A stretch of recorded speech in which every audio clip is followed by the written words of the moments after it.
First thing I want to do is thank Paloma Checa-Gismeros, who initiated this whole process by wanting to translate I See You Mean, and this is the original book, and this is the Spanish translation.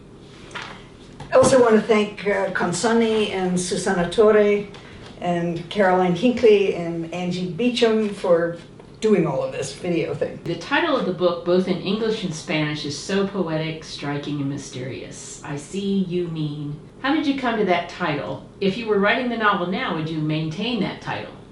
Yes, I certainly would maintain the same title. The title is the key to the book in a way, because the whole book started as being just descriptions of photographs. It was deadly dull. And then there was going to be an index by which, if you really cared, you could try to figure out what was going on in these endless descriptions of photographs.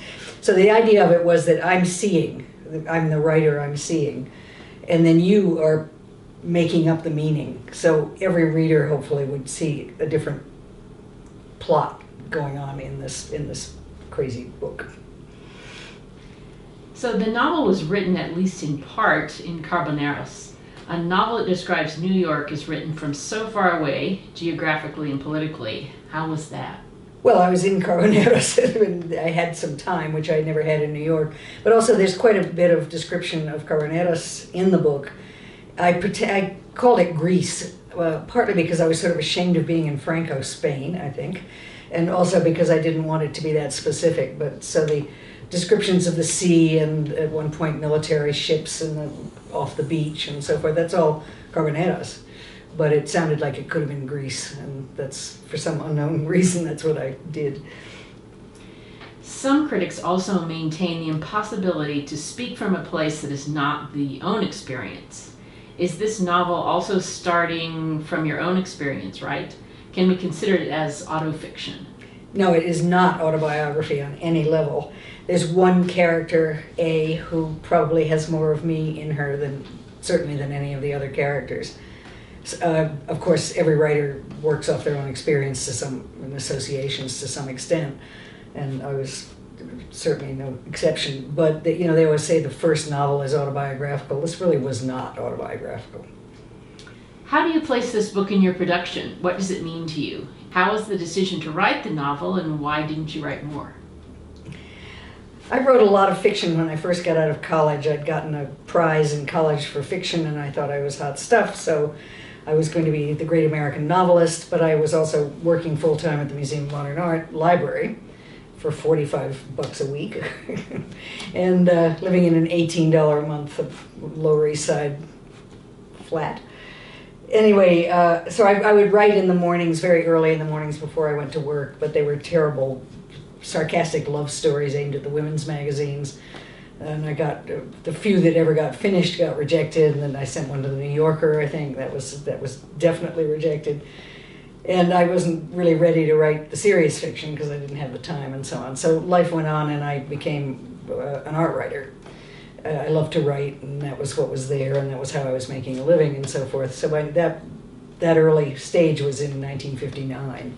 So by 1970, I'd published a book, and I'd published a lot of articles and things, and I thought if I'm ever going to write fiction, I better do it now. And so a friend offered his house. I had juried a show in Argentina with Jean Clay, who said I could have his house in Spain off season if I wanted a place to write. So I don't think he thought I'd ever take him up on it, but I did. And so my just 5-year-old son and I took off for Carboneros and had this beautiful little house. It was just a little fishing town then. Now it's quite something else. And I went there to write this novel. But it was very experimental. I was completely under the aegis of conceptual art at the time. That's what I'd been writing about, and I was really interested in conceptual art. So this was a conceptual novel. And I had a wonderful time writing it, but I realized that it was the kind of novel I really didn't like to read, and I couldn't write the kind of novel I did like to read, which was plot, character development, and usual fiction. So, but I had a good time doing this, and I actually did write another novel toward the end of that, I guess the end of the 70s, early 80s, when I was living in England. I seemed to have had to go elsewhere to write novels. and it was called The First Stone, and it was about 3 generations of women and how politics affected their lives. And I never published that. Somebody was about to publish it, and then they decided they wouldn't do a first novel. And my very close friend Esther Broner, who was a wonderful fiction writer, said that the dialogue was lousy, which it was. And so I thought, well, I'll rewrite it and make the dialogue better, and then I just lost interest in it. I had a wonderful time writing it. And then years later, or another 10 years or so, I started another novel called Upriver, about a raft trip on the San Juan River when I was living in Colorado.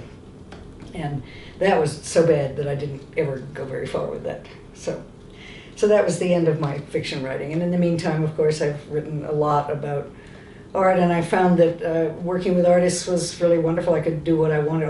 I'd get interested in a subject, and then I'd find an artist or several artists who were doing that kind of work, and I could take off on what interested me. So it turned out to be a much better idea than writing unreadable fiction. But I'm very flattered that it's in Spanish. In many interviews and in the back cover of the book, you say that you become feminist in the process of writing this novel. How was that? What happened in that process? Why were you ashamed to be a woman? Do you think this novel could be understood as a feminist manifesto, as has been suggested? Well, I don't think it could be called a feminist manifesto at all, because I wasn't really a feminist when I wrote it. I was just becoming more aware. There's something about writing about characters. You become your characters, and my characters, 2 of them were women and 2 were men. And the women's lives fascinated me, and I began to sort of realize things about my own life. When I came home to New York, feminism had already hit the art world. 3 friends of mine, Faith Ringgold, anyway, 3 friends of mine got together and started a group, and asked me to join, and I did, and then the rest is history. I became a raving feminist. The 3 people were Brenda Miller, Poppy Johnson, and Faith Ringgold. And as for the part about being ashamed to be a woman, I wrote that years ago, and it was, in some senses, true. I realized while I was writing this book, I had always wanted to be one of the boys, and I was really not dying to be one of the girls. and I had hung out with artists, and women artists, and men. I mean, I certainly respected the women as much as the men, but I did not want to see myself as a woman writer, because I knew what society thought of women writers and so forth. But anyway, and so when I wrote the book, I realized that I wasn't ashamed of being a woman anymore. The feminist movement obviously made me realize that being a woman was kind of a wonderful thing, and I could run with it. But, and then a few years later, I think actually before the last draft of this book was done, we founded a collective called Heresies. It was a publication, a feminist publication on art and politics. And that was the first time I'd been writing about feminism for almost a decade, and about women's art for almost a decade. But I realized that I was writing for an art audience, the mainstream audience. When I started working with Heresies, and it was a collective, and it was crazy. We published wonderful magazines for several years.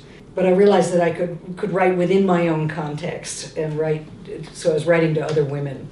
And I wasn't worried about what the art world was doing or how I would be edited or so forth. Not that we didn't edit things, but that was a real moment. We started Heresies in January 1977. And the book came out, I guess, after that, because friends from Heresies helped me with the editing and so on of the book. So. In 1976, Printed Matter was founded by you together with more people, initially publishing artist books and then as an independent bookshop. Do you think there's a connection or an influence between Printed Matter and I See You Mean? Well, I See You Mean was 6 years. I wrote the first draft of it, the core of the book, 6 years before we founded Printed Matter. Printed Matter was founded by, the first aspect of it was founded by me and Saul LeWitt. Because Saul was doing artist books, but his dealers saw them as just sort of something to give away to collectors to get them interested in bigger pieces that they'd make more money off of. And Saul felt that the artist books were also works of art that really should be considered works of art, and we knew a lot of artists who were doing that too. And so Saul suggested we start something. That table right there is a Saul LeWitt sculpture table, anyway.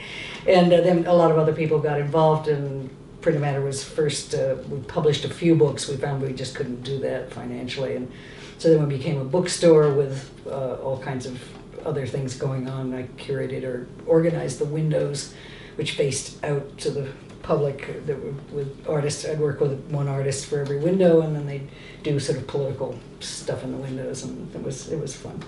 And we moved several times, and now Printed Matter is a gigantic, wonderful place run by Max Schumann on the far west side of Manhattan.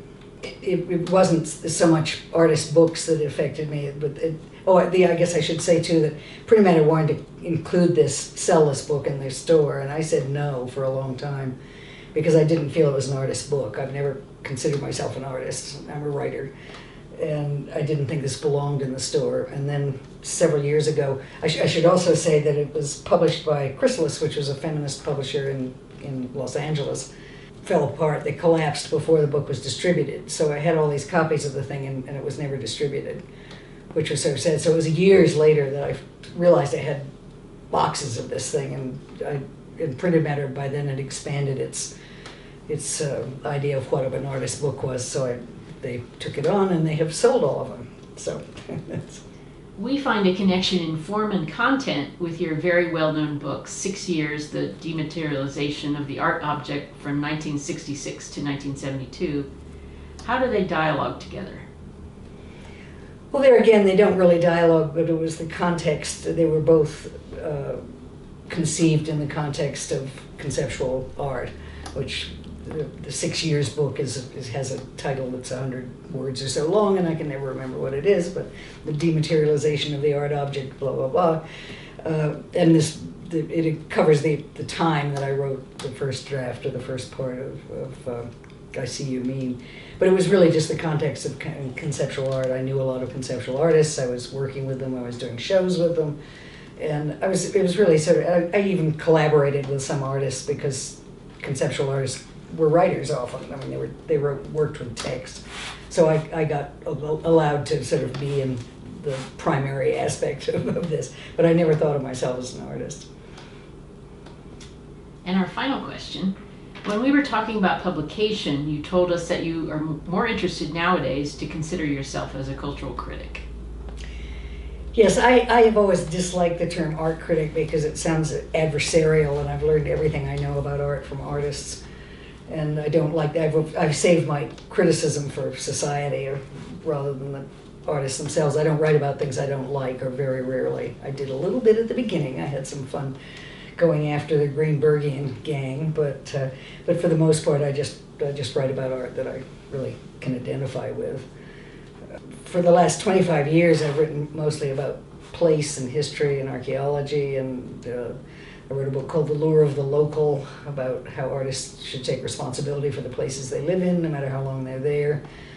And then after that, I decided I should practice what I preach, so I wrote a book on the Galisteo Basin, which is where I live, which was not at all about art, no art in it at all, just history and archaeology. So I write a lot of other stuff, but I write about place, and a lot of it is not about art objects, it's about the culture itself.